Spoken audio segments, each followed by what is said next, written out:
So you may have heard about this in the news with CERN, the Large Hadron Collider in Switzerland, going online. And right as this outrageously, hugely powerful solar eclipse is about to take place. So it really inspired me to do a podcast about this. I wasn't planning to do this, guys, but I have to tell you, there were some fascinating things I found about this.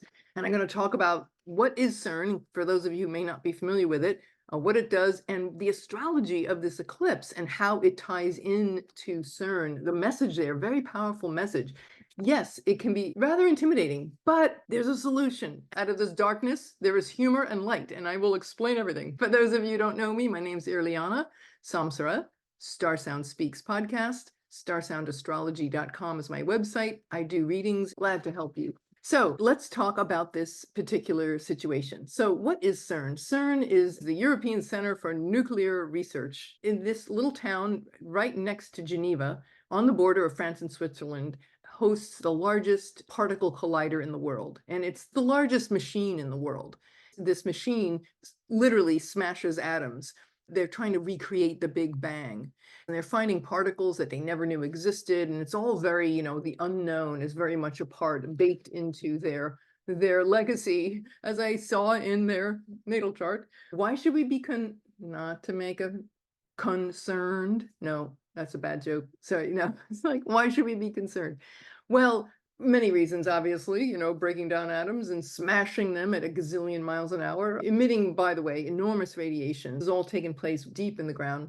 But it started a few days before the solar eclipse. So it's in the eclipse window. So the fact is that every year CERN runs this collider, takes it offline in the winter for a few months, then it puts it back on. The fact that it's starting in an eclipse window, and as we all know, a very, very powerful eclipse window, has me a little bit, but remember, I'm going to give you a solution. Of course, the scientific community is like, oh, it's fine, it's fine. And there's all these internet theories, and you'll hear these wild theories out there like, oh, it's a portal to the hell and all this stuff. Well, I have to tell you, it is built on a site, an ancient Roman temple site of this god, this dark Apollyon, not Apollo, but Apollyon. In the Bible, he's known in Hebrew as Abaddon, and he's like this lord of destruction and death and hell. It's like, yeah, right, real scary stuff. So you're like, isn't that interesting? Just a coincidence, folks. The other thing is that there was a physicist in 2000 by the name of Francisco Palogero. He was questioning the safety. Is this something we should be doing?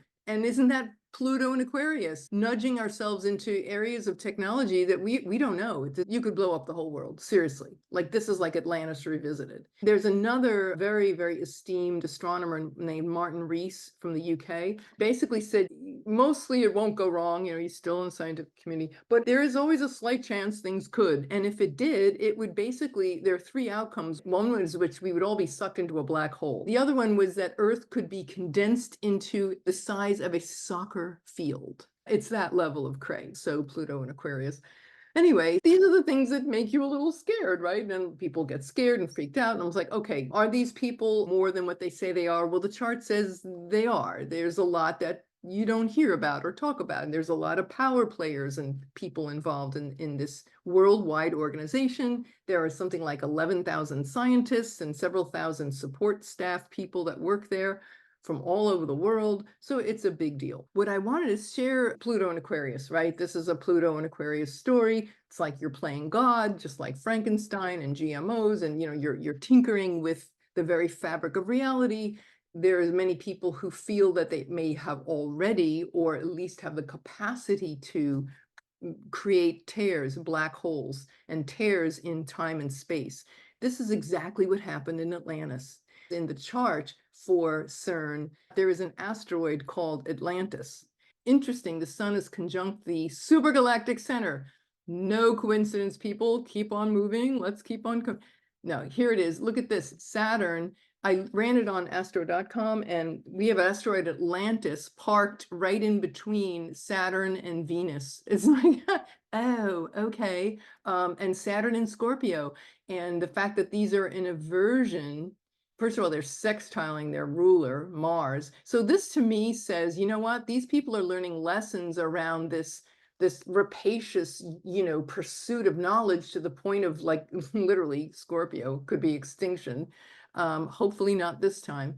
But this sextile from it with this chart ruler, an exalted Mars in Capricorn, is like, wow, my feeling was these people have been around this before, and I feel like they were part of Atlantis. This would say, when I saw this Mars exalted in the sign of Capricorn is like, this is like a high priest, that abused their power. Saturn Scorpio, an abuse of power. And so much more to say about that, but you get the gist. Okay, so that has me concerned. The other is Mars in the eclipse, this lunar eclipse, Mars approaching its conjunction with Saturn in Pisces. That to me would be about pushing the envelope. Mars pushes into areas, nebulous Pisces, nebulous areas of non-physical reality.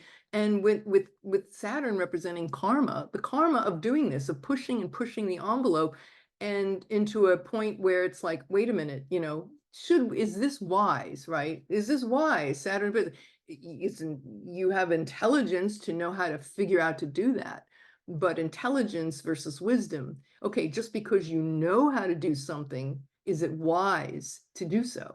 So this is a question that the eclipse is asking of us, and for CERN.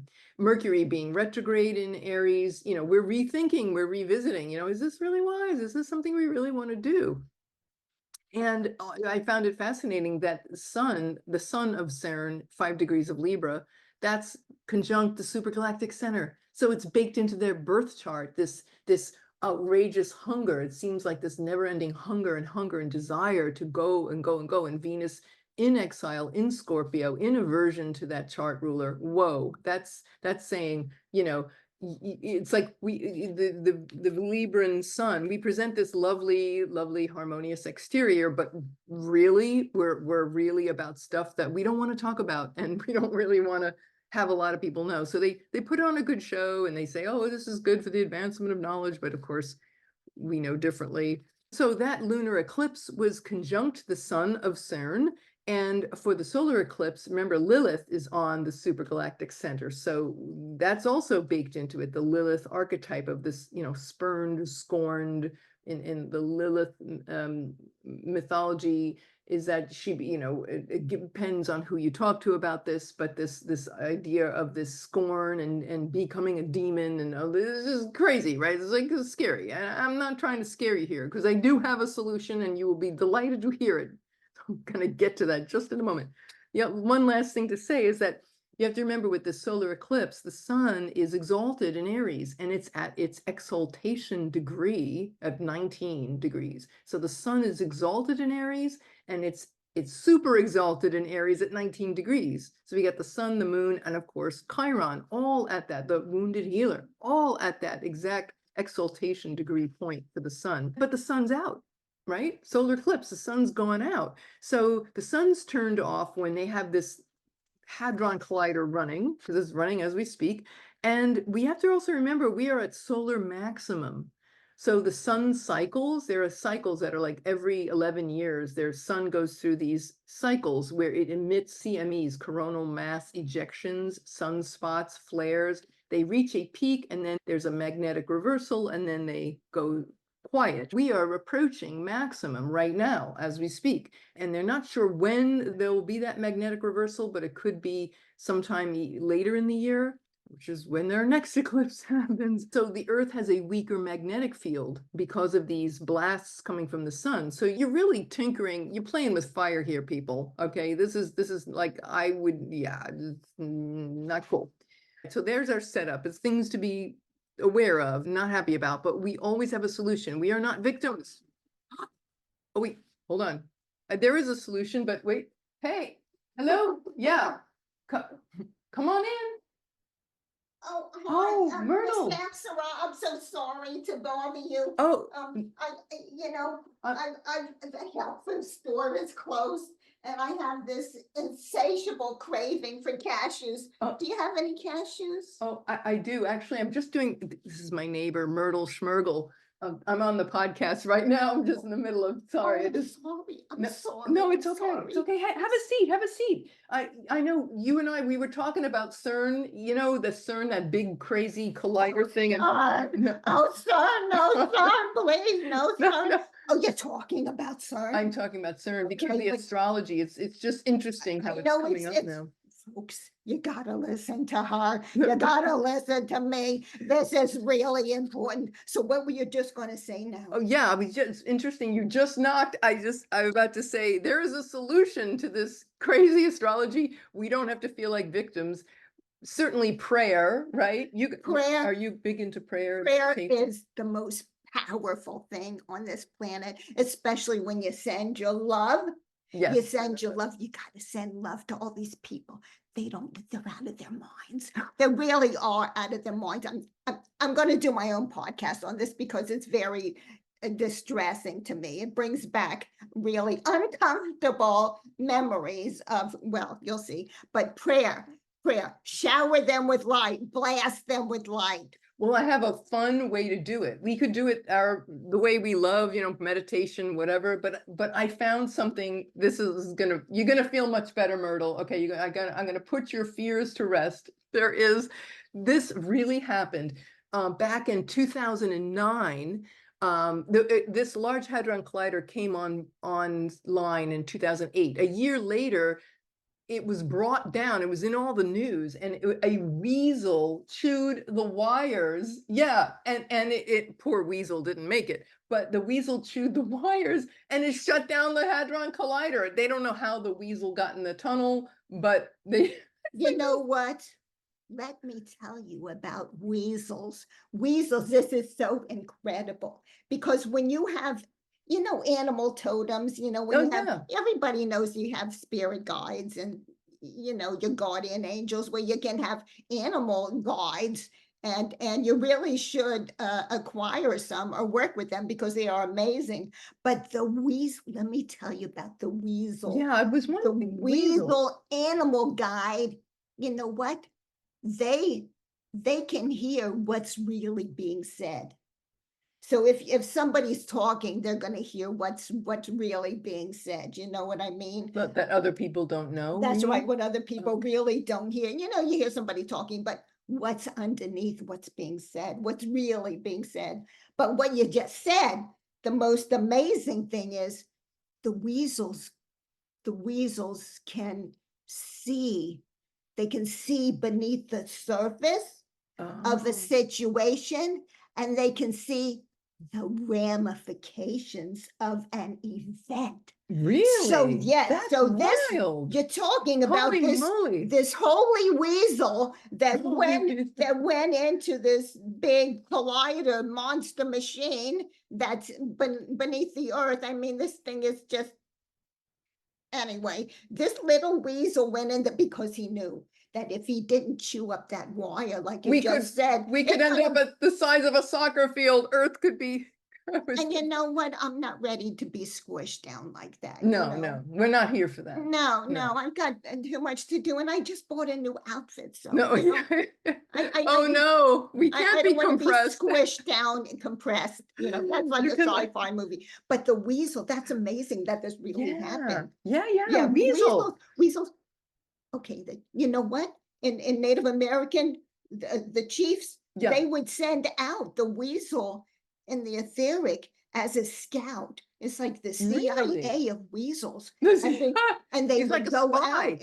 Yes, and they would go out into the enemy camps, and they would hear what's really being said, and they could see what the other tribe was going to do to you know, their weapons and everything. And then the weasel would come back and tell the people, the tribes what was going on. That's fascinating. So the weasel, a totem animal, it's so precious. Well, I was thinking, you know, the other thing too, another 7 years later in 2016, a bird shut it down. But the bird thank God, didn't get fried. But this bird was carrying a piece of a French bread, like a baguette, in his mouth, and it dropped it on the thing, and it shorted out the entire, of course, it's automatic shutdown. So breadcrumbs, weasels and breadcrumbs. there's our answer, Myrtle. Yes, We see, could that's send why- if you wanted, if you didn't want to just pray in the traditional way, we could But you call in should. the weasels. Could pray and call in the weasel animal spirit and the birds are messengers for the heavens.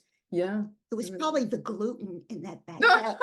You know, that Gluten shut down. got in there and got stuck in the little machinery, you know, So and praise to that bird. You know, right. do we know what kind of bird it was? No, I don't remember seeing what kind, but it was, baguette bird. but he all flew right, he away knew. and the CERN was like, oh, but yeah, I mean, it was like, this is a gluten-free facility. No, it's just so breadcrumbs and weasels. So see, we don't have to be afraid. You know what? This is a wonderful thing because this brings up the idea that everyone and everything on Earth is connected. So Yes. we need to work with the animals, the live animals, the animal spirits, etc. We have to all work together to preserve humanity, preserve all the animals, and preserve this planet. These people. I'm sorry, I can't. I'm you know, I need my cashews. No, okay, I'll get you your cashews. But I'll wrap anyway, this up and I'll get you that cashews. okay, So. but yes, please, folks, please pray. You know, joking aside, really, please pray, send all your prayers and light for the highest divine truth, for this situation, protection of light, not only for this machine, but for the people that are working there. They don't understand what they're doing. Yeah, you know, they really don't. Yeah. We get it. But please pray, you know, ask the divine creator, God, whoever you pray to, you know, just pray, send light, send light, send light, send love, send love, send love. Yeah, this is a very, very, very important time. Yes, yes. Because, you know what's, okay, I can go on. You're gonna do a podcast on this, so I'll put the link below, Myrtle's podcast. You're getting, all these gems. I'm gonna of do wisdom. my own podcast about this because I have my own personal experience with these knuckleheads. No, knuckleheads. I haven't heard that of you. All right, that sounds good. CERN, not to be concerned. Weasels, there's your keywords. Weasels and breadcrumbs. And birds and love. Birds and love. And light. That's all for now. Please do like, share, subscribe. Let's make this viral because we need some more humor in the world. And leave a comment, you know, tell us what you think about this situation. We're all in this together. All right, everybody. Well, take care. And thank you for joining us, Myrtle. Yay. You're welcome. You're welcome. French, no makeup messing. We'll see you soon. Bye, everybody. This is Irlianna Samsara and Myrtle Schmergle. StarSound Speaks, StarSoundastrology.com. Thank you all for listening. Namaste.